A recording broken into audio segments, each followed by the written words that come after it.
My name is Brooke Calloway. I'm 32 years old. 3 weeks ago, I collapsed at my desk at 11:37 p.m. Hemorrhagic stroke. The doctor said I was 48 hours from permanent brain damage or death. My mother got the call at 7 a.m. By 9:30, she was at the hospital. By 3 p.m., she decided my sister's wedding venue tour in Bali couldn't wait. By 6:45 p.m., my entire family was on a plane. I spent 7 days in the ICU alone, or so I thought. When I finally woke up, the nurse handed me the visitor log. One name appeared every single night. A name I had never heard before. A man who stood outside my glass door for 3 hours the first night, just watching.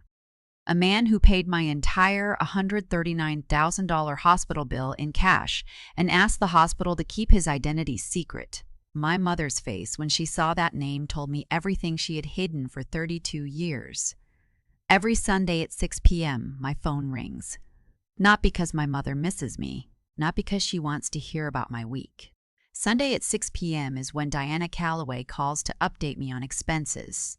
"Brooke, honey," she said, her voice carrying that particular sweetness she reserves for requests. "Your stepfather's truck needs new tires. That's $490. And Cassandra's wedding planner needs the deposit, $2,200. Oh, and the electricity bill was higher this month. Can you send an extra $300? Her voice sharpened when I pushed back. "You don't have a family to support. No husband, no children. Cassandra is getting married. She needs help. You make good money. What else are you spending it on?" I wanted to say my rent, my student loans, my savings for a house I will probably never buy because I keep emptying my account for you. But I didn't. I never do. "I'll transfer it tonight," I said. "Good," she replied. Tonight would be better. The tire shop closes early on Mondays. After she hung up, I opened the spreadsheet I have kept since I was 25. 7 years of records. Every dollar sent home. Every emergency that wasn't. Every loan never repaid. Total, $187,400. I earn $126,000 a year. After taxes, roughly $94,000. I've been sending home an average of $26,774 per year.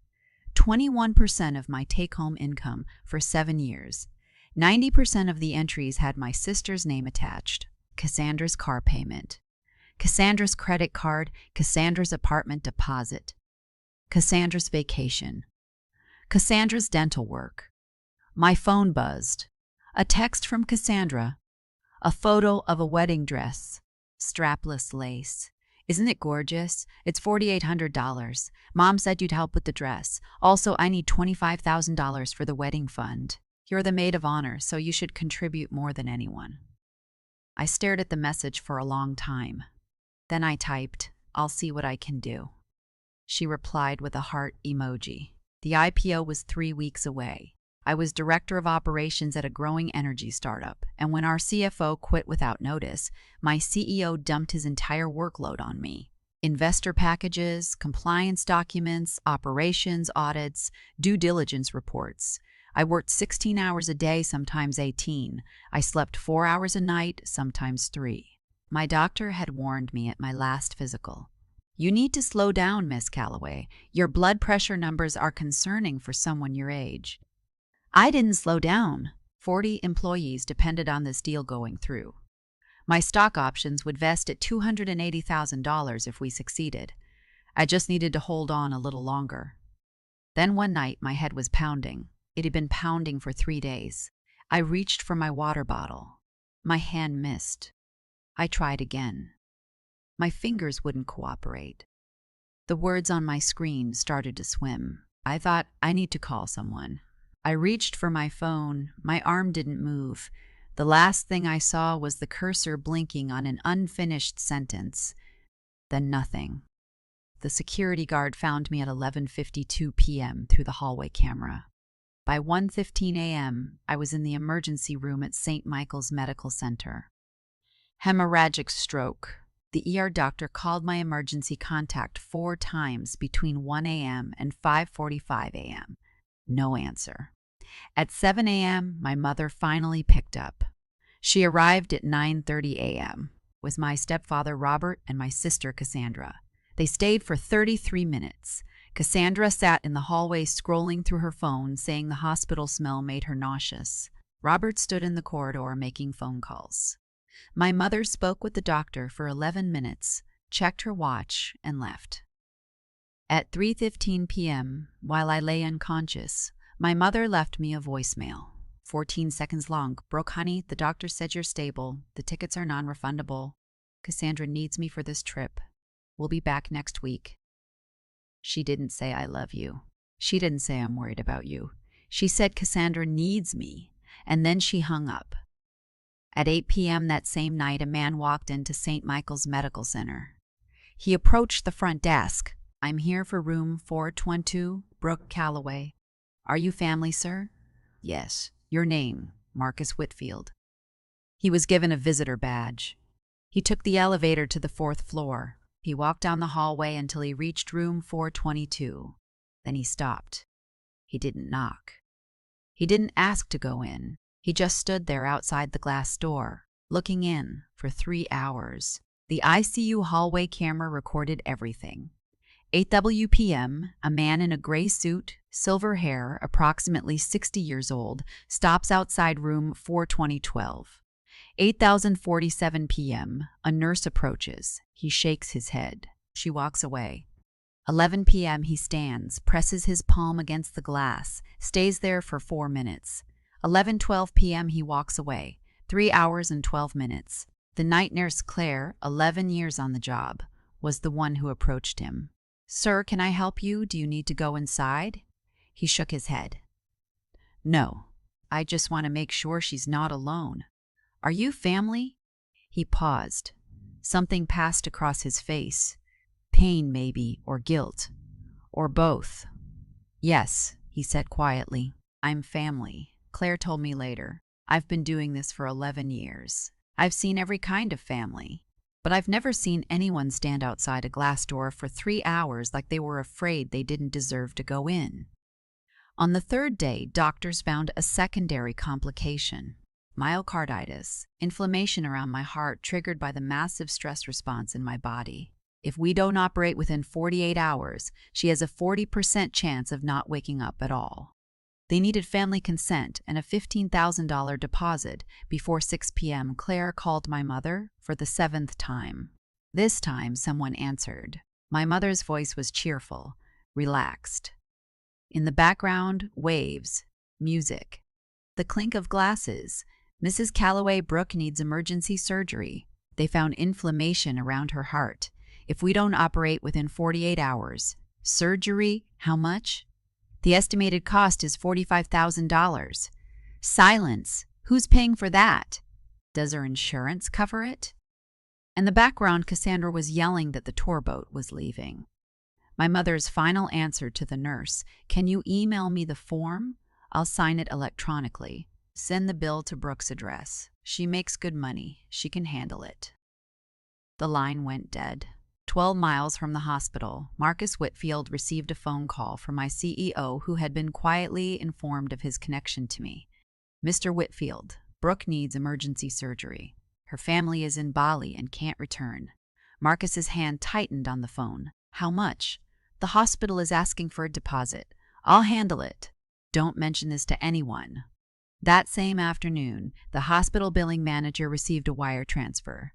$139,000 from Whitfield Partners, LLC. Memo: full payment, patient Brooke Calloway, room 422.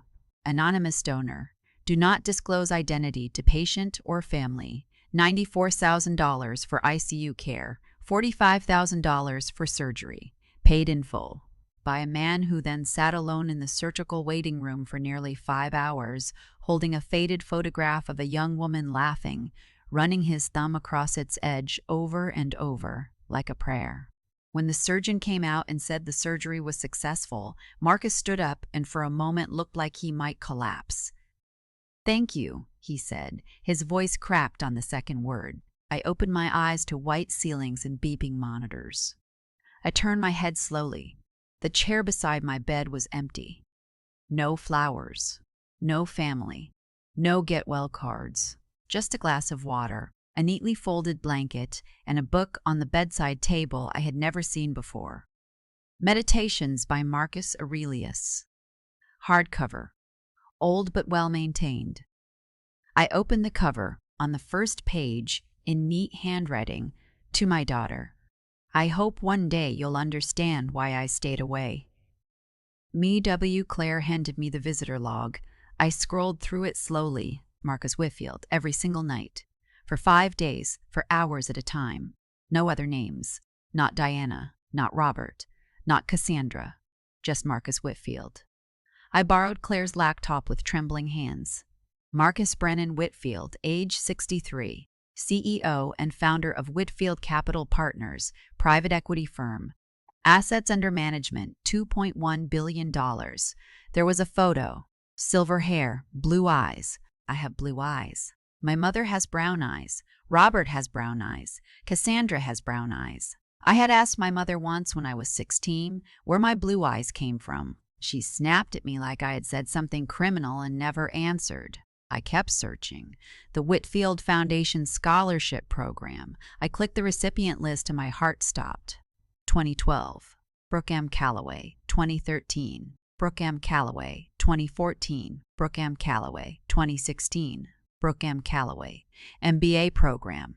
The anonymous scholarship I received in my sophomore year. The one that came out of nowhere with no interview, no essay, no explanation. The one my mother had always been strangely bitter about. It was never luck. It was Marcus Whitfield. It had always been Marcus Whitfield. When he finally walked through my hospital room door, he stopped about 10 feet away. Close enough to see me. Far enough to give me space. Neither of us spoke for a long moment. The monitors beeped. The fluorescent lights hummed. "I don't know where to start," he said. His voice was deep and steady, but with a tremor underneath, like a man holding back a flood. "Start with the glass door," I said. "The first night. Why didn't you come in?" He looked at his hands.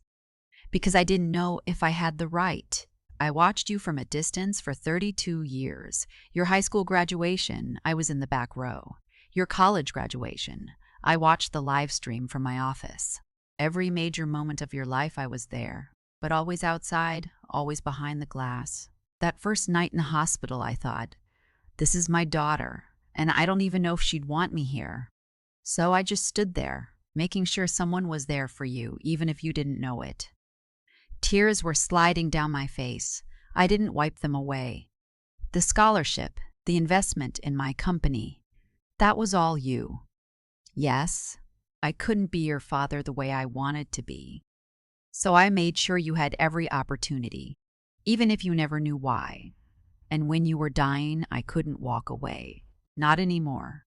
I reached out my hand. "Will you sit down, please?" Marcus walked forward. He sat in the chair beside my bed. The chair that had been empty for 5 days. For the first time in 32 years, he was on the right side of the glass. People say blood is thicker than water, but my blood family left me to die in a hospital room while they vacationed on a trip I had paid for. They took my money for 7 years and treated me like an ATM with a heartbeat. And a stranger, a man I had never met, stood outside my door for 3 hours because he was afraid he didn't deserve to come in. He paid for my education without asking for credit. He paid $139,000 to save my life and asked them to keep his name secret. So who is family? Is it the people who share your DNA but treat you like a burden? Or is it the person who stands outside the glass waiting for 32 years just to be allowed through the door? If you are in a family that takes everything and gives nothing, that makes you feel like love is something you have to earn. I want you to ask yourself one question.